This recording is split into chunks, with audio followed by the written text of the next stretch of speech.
नमस्कार, स्वागत है आपका। मैं हूं अनामिका पांडे। आप देख रहे हैं उत्तर प्रदेश की विशेष खबरों का बेहद खास बुलेटिन। खबर दिखाएंगे उत्तर प्रदेश की आपको, लेकिन उससे पहले एक बड़ी खबर आ रही है दिल्ली से। बता दें आपको, गृह मंत्री अमित शाह से मुलाकात की है कैप्टन अमरिंदर सिंह ने। पंजाब के पूर्व मुख्यमंत्री रहे कैप्टन अमरिंदर सिंह ने अमित शाह से मुलाकात की है। अमित शाह के आवास पर पहुंचकर उन्होंने मुलाकात की है। करीब 45 मिनट तक दोनों की यह मुलाकात चली है। कांग्रेस छोड़ कैप्टन के बीजेपी में जाने की चर्चा भी हो रही है। सीधे मोदी कैबिनेट में कैप्टन की एंट्री हो सकती है। क्या इसके जरिए अगर कैप्टन की एंट्री होती है और सीधे अगर मोदी कैबिनेट में कैप्टन की एंट्री होती है, अगर बीजेपी में वो शामिल होते हैं, तो क्या इसके जरिए एक तीर से दो निशाने, यानी कि कांग्रेस से एक बहुत बड़े चेहरे को भारतीय जनता पार्टी अपने साथ जोड़ेगी। कांग्रेस, जिनके बल पर कांग्रेस ने चुनाव लड़ा था 2017 में पंजाब में और बड़ी जीत हासिल की थी, और दूसरी ओर ये भी कि क्या पंजाब में सरकार बनाने के लिए कैप्टन का साथ बेहद जरूरी है, और उनको अगर कैबिनेट में एंट्री दी जाती है तो इसका सीधा मैसेज कैप्टन समर्थकों में, कैप्टन से जुड़े लोगों में जाता है पंजाब में कि भारतीय जनता पार्टी ने पूरा सम्मान दिया है कैप्टन अमरिंदर सिंह को, जिसके वो हकदार थे, और कांग्रेस ने उन्हें किन्हीं कारणों से वो सम्मान नहीं दिया। तो ये तमाम मैसेज जा सकता है, लेकिन अभी मुलाकात हुई है, इस पर अभी बहुत तस्वीर साफ नहीं है। लेकिन हाँ, ये कयास जरूर लगाए जा रहे हैं कि कैप्टन अमरिंदर सिंह बीजेपी में शामिल हो सकते हैं और सीधे मोदी कैबिनेट में उनकी एंट्री हो सकती है। फिलहाल जो भी खबर होगी सबसे पहले आप तक हम अपडेट पहुंचाएंगे। लखनऊ से बड़ी खबर बता देते हैं आपको। शत्रु संपत्ति मामले में मुख्तार अंसारी को झटका लगा है। फर्जीवाड़े की एफआईआर रद्द करने की याचिका खारिज कर दी गई है। हाईकोर्ट ने एफआईआर रद्द करने की हाईकोर्ट ने एफआईआर रद्द करने की याचिका खारिज की है। जज रमेश सिन्हा और सरोज यादव की पीठ ने याचिका खारिज की है।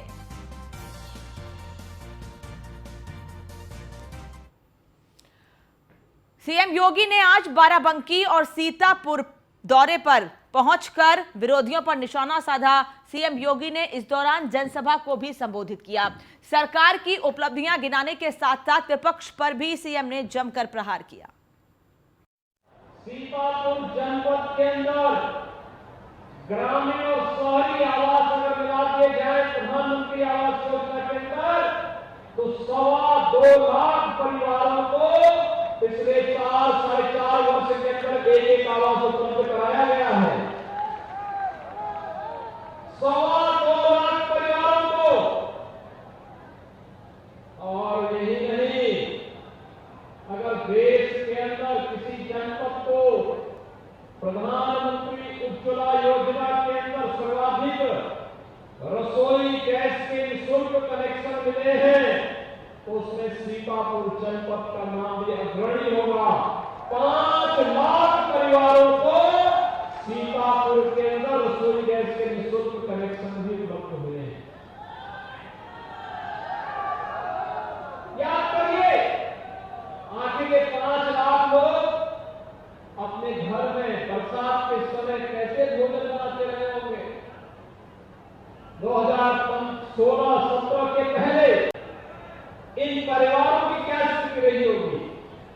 लेकिन भाइयों बहनों, याद करिए, इस महामारी से लड़ने के लिए प्रधानमंत्री जी का मार्गदर्शन, भारत सरकार का सहयोग और राज्य सरकार, जनप्रतिनिधि, प्रशासनिक मशीनरी आपके साथ कदम से कदम मिलाकर के जान की परवाह के बगैर कार्य कर रही थी।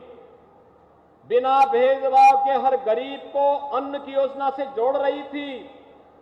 हर गरीब को निःशुल्क खाद्यान्न उपलब्ध हो, इस पर कार्य कर रही थी। अगर समाजवादी पार्टी की सरकार के समय या बहुजन समाजवादी पार्टी की सरकार के समय दुर्भाग्य से महामारी आती, तो क्या वे लोग इस महामारी को नियंत्रित कर पाते? और राजधानी लखनऊ से बड़ी खबर बता दें आपको। दरअसल मिशन शक्ति के निर्भया एक पहल कार्यक्रम में महिला उद्यमिता वेबसाइट हेल्पलाइन नंबर का शुभारंभ हुआ है। सीएम ने हेल्पलाइन नंबर 1800-201-26844 इस नंबर को जारी किया है। सीएम ने महिलाओं को कौशल विकास प्रशिक्षण किट बांटी हैं। महिला उद्यमिता को नई दिशा दे रही है योगी सरकार।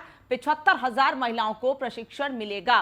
सीएम योगी सुरक्षा, सम्मान, स्वावलंबन एक दूसरे से जुड़े रहेंगे, सीएम योगी का यह कहना है। मुख्यमंत्री ने आज ये महत्वपूर्ण बात इस कार्यक्रम के दौरान कही। ओडीओपी योजना पूरे प्रदेश में छा रही है, सीएम ने यह भी कहा। साथ ही सीएम ने कहा कि 2017 में जब योगी सरकार आई तब से प्रदेश के लोगों ने खुद को सुरक्षित महसूस किया, क्योंकि 2017 से पहले लोगों में असुरक्षा का भाव था।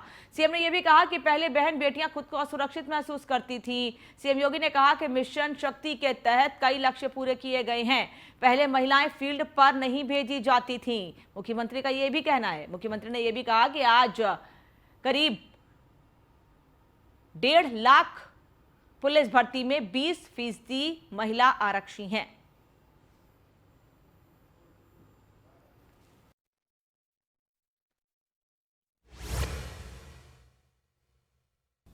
निर्भया एक पहल के इस आयोजन के साथ हृदय से अभिनंदन करता हूं।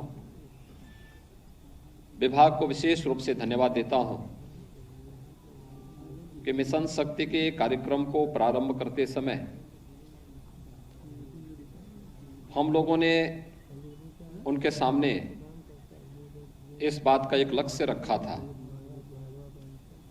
कि मिशन शक्ति का यह कार्यक्रम प्रदेश के अंदर हर बहन को, हर बेटी को सुरक्षा, सम्मान और स्वावलंबन के लक्ष्य को प्राप्त करने की दिशा में अग्रसर होना चाहिए और सभी विभाग अपने अपने स्तर पर इस दिशा में प्रयास प्रारंभ करें। पुलिस ने इस पहल को आगे बढ़ाया था। पुलिस के साथ, गृह विभाग के साथ, इसके साथ महिला और बाल विकास विभाग जुड़ा, राजस्व विभाग जुड़ा, ग्राम्य विकास और पंचायती राज विभाग, नगर विकास विभाग, और मुझे प्रसन्नता है कि उसी क्रम को आगे बढ़ाते हुए आज इस अभियान को और अच्छे ढंग से आगे बढ़ाने के लिए सूक्ष्म, लघु, मध्यम उद्यम और निर्यात प्रोत्साहन विभाग ने भी आज ये मोर्चा संभाला है, जिसमें 75,000 बहनों को एक साथ उनके 3 दिवसीय प्रशिक्षण के साथ ही उन्हें अगले 3 महीने के अंदर प्रधानमंत्री मुद्रा योजना के माध्यम से प्रदेश के बैंकों के साथ जोड़ना, सस्ते में लोन की सुविधा उपलब्ध करवाना, शासन की विभिन्न योजनाओं की सब्सिडी का लाभ उन्हें उपलब्ध करवाना और उनके स्वावलंबन को आगे बढ़ाना, यह अत्यंत सराहनीय पहल है। मैं व्यक्ति स्वावलंबन का जीवन गुजर बसर कर रहा है तो वह सम्मान के साथ अपने जीवन को आगे बढ़ा सकता है।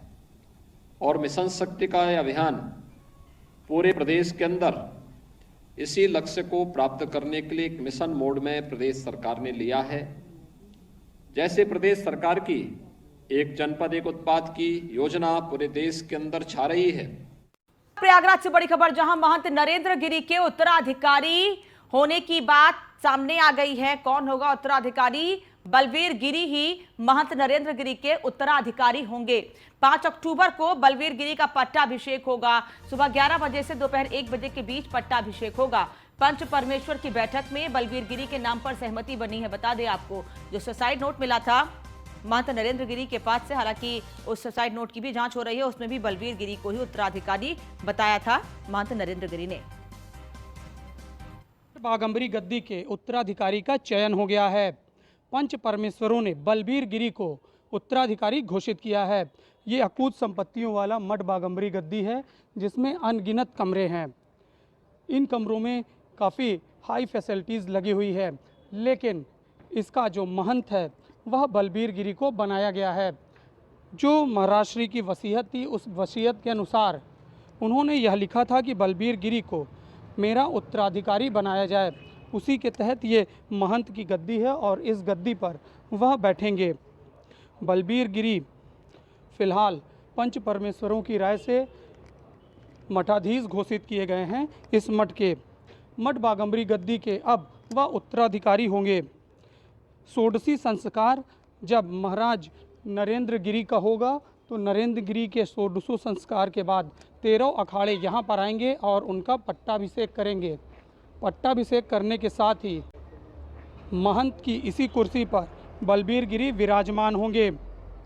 बलबीर गिरी के विराजमान होने से पहले उनके ऊपर एक दाग भी लगा है। आनंद गिरी ने बताया है कि उज्जैन में उन्हें हत्या करने का एक मुकदमा भी दर्ज है। इसके बाद जो सचिव हैं निरंजनी अखाड़े के, उन्होंने उनके नाम की घोषणा की है और 5 जुलाई को उनका पट्टाभिषेक किया जाएगा। आलोक मालवी, न्यूज़ 1 इंडिया, मठ बागम्बरी गद्दी, प्रयागराज। वहीं कन्नौज दौरे पर रहे समाजवादी पार्टी अध्यक्ष अखिलेश यादव ने पूर्व विधायक कप्तान सिंह यादव की प्रतिमा का अनावरण किया। इस दौरान जनसभा को संबोधित करते हुए सरकार पर निशाना साधा। समय नहीं मिलता है और हम तो उनके साथ आना चाहते हैं, आप इस पर क्या कहेंगे? देखिए, मैं कई बार सफाई दे चुका हूँ, कई बार इस पर बात रख चुका हूँ। उनका छोटा दल है, उनका भी एक दल है। उस दल के लिए समाजवादी पार्टी सीट छोड़ेगी, उनका पूरा सम्मान होगा। बातचीत फोन पे भी हुई। सपा अध्यक्ष अखिलेश यादव इस बार प्रदेश के छोटे छोटे दलों के साथ गठबंधन कर चुनाव लड़ने की कोशिश में जुटे हैं। इसी कड़ी में उन्होंने अपने चाचा शिवपाल यादव की पार्टी को भी साथ लेने की बात लगातार की है, लेकिन शिवपाल सपा के साथ गठबंधन करने के लिए समय तय कर लिया है और उन्होंने एक वक्त तक ये बता दिया है कि एक निश्चित वक्त से पहले अखिलेश यादव को ये तय करना है कि वो पीएसपीएल के साथ होंगे या पीएसपीएल उनके साथ होगी या नहीं। क्या है पूरी तस्वीर, क्या कहा है अखिलेश यादव के चाचा ने, इस रिपोर्ट में देखिए।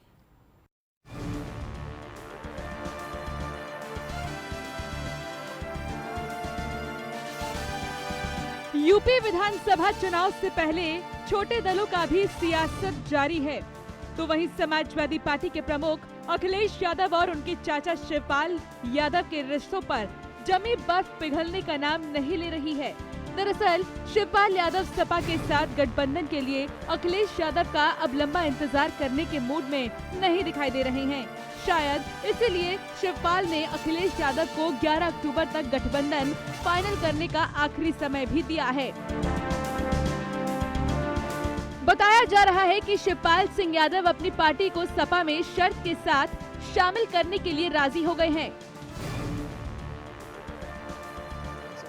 12 अक्टूबर को मथुरा से बांके बिहारी के दर्शन करके सामाजिक परिवर्तन रथ से हम लोग निकल पड़ेंगे।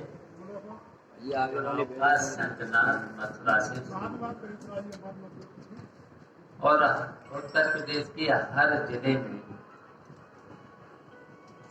हमारा सामाजिक परिवर्तन रथ चलेगा और हर जिले में एक एक रात रुकेंगे। वैसे तो हमने प्रयास किया है कि समान विचारधारा वाली पार्टियां, सेकुलर पार्टियां मिल करके एक अलायंस करें। अलायंस करना इसलिए जरूरी है कि भारतीय जनता पार्टी को हटाना जरूरी है। बता दें, सितंबर में शिवपाल यादव और मुलायम सिंह यादव के बीच दिल्ली में 1.5 घंटे की मुलाकात हुई थी। इस दौरान उन्होंने शिवपाल यादव को राजी कर लिया था। इसके बाद दिल्ली में मुलायम सिंह यादव और अखिलेश यादव के बीच बैठक हुई थी। बताया जा रहा है कि मुलायम सिंह ने शिवपाल और अखिलेश को एकजुट रहने की नसीहत दी थी। इसके बाद ही शिवपाल यादव अपनी पार्टी का सपा में विलय करने की बात करने लगे थे। अखिलेश यादव और शिवपाल सिंह दोनों ही अक्सर मीडिया में बातचीत के दौरान चुनाव लड़ने की बात करते रहे हैं, लेकिन दोनों के बीच गठबंधन को लेकर एक साथ न ही मुलाकात हो पा रही है और न ही चुनाव को लेकर कोई रणनीति बन पा रही है। ऐसे में उम्मीद जताई जा रही है कि सपा संस्थापक मुलायम सिंह के जन्मदिन पर सैफई में पूरा परिवार एकजुट होगा, जहां चाचा भतीजे के बीच सुलह समझौता की संभावना जताई जा रही है। जैसे जैसे चुनाव नजदीक आएंगे तो पॉलिटिकल लोग मिलेंगे और जब कभी जो कोई फैसले अगर हो जाएंगे तो आपको पता चल जाएगा। हालांकि मुलायम सिंह का जन्मदिन आने में अभी करीब 2 महीने का समय बचा है। ऐसे में शिवपाल यादव का धैर्य अखिलेश का बुलावा नहीं मिलने से टूटने लगा है। वहीं दूसरे दल छोटे छोटे दलों के जरिए अपने अपने गठबंधन को स्वरूप देने में जुटे हैं। असदुद्दीन ओवैसी के साथ सुहेल देव की अगुवाई में बने भागीदारी संकल्प मोर्चा में शामिल दल अपने शेयरिंग फॉर्मूले पर मंथन कर रही हैं। तो वहीं राजभर और ओवैसी के साथ शिवपाल की कई दौर की बैठक भी हो चुकी है। जहाँ जहाँ पर भी बड़े नेता अगर कहीं पर मुलाकात होती है तो पॉलिटिकल बातें तो होती है और पॉलिटिकल बातें तो होनी चाहिए। बहरहाल अखिलेश के इंतजार में शिवपाल यादव के हाथ से छोटे दलों के साथ गठबंधन का मौका निकल न जाए, शायद इसीलिए अखिलेश यादव को उन्होंने 11 अक्टूबर तक का समय दिया है। ऐसे में अब देखना ये होगा कि अखिलेश यादव शिवपाल की ओर से तय किए गए तारीख पर क्या पहल करते हैं। Bureau report, news 1 India.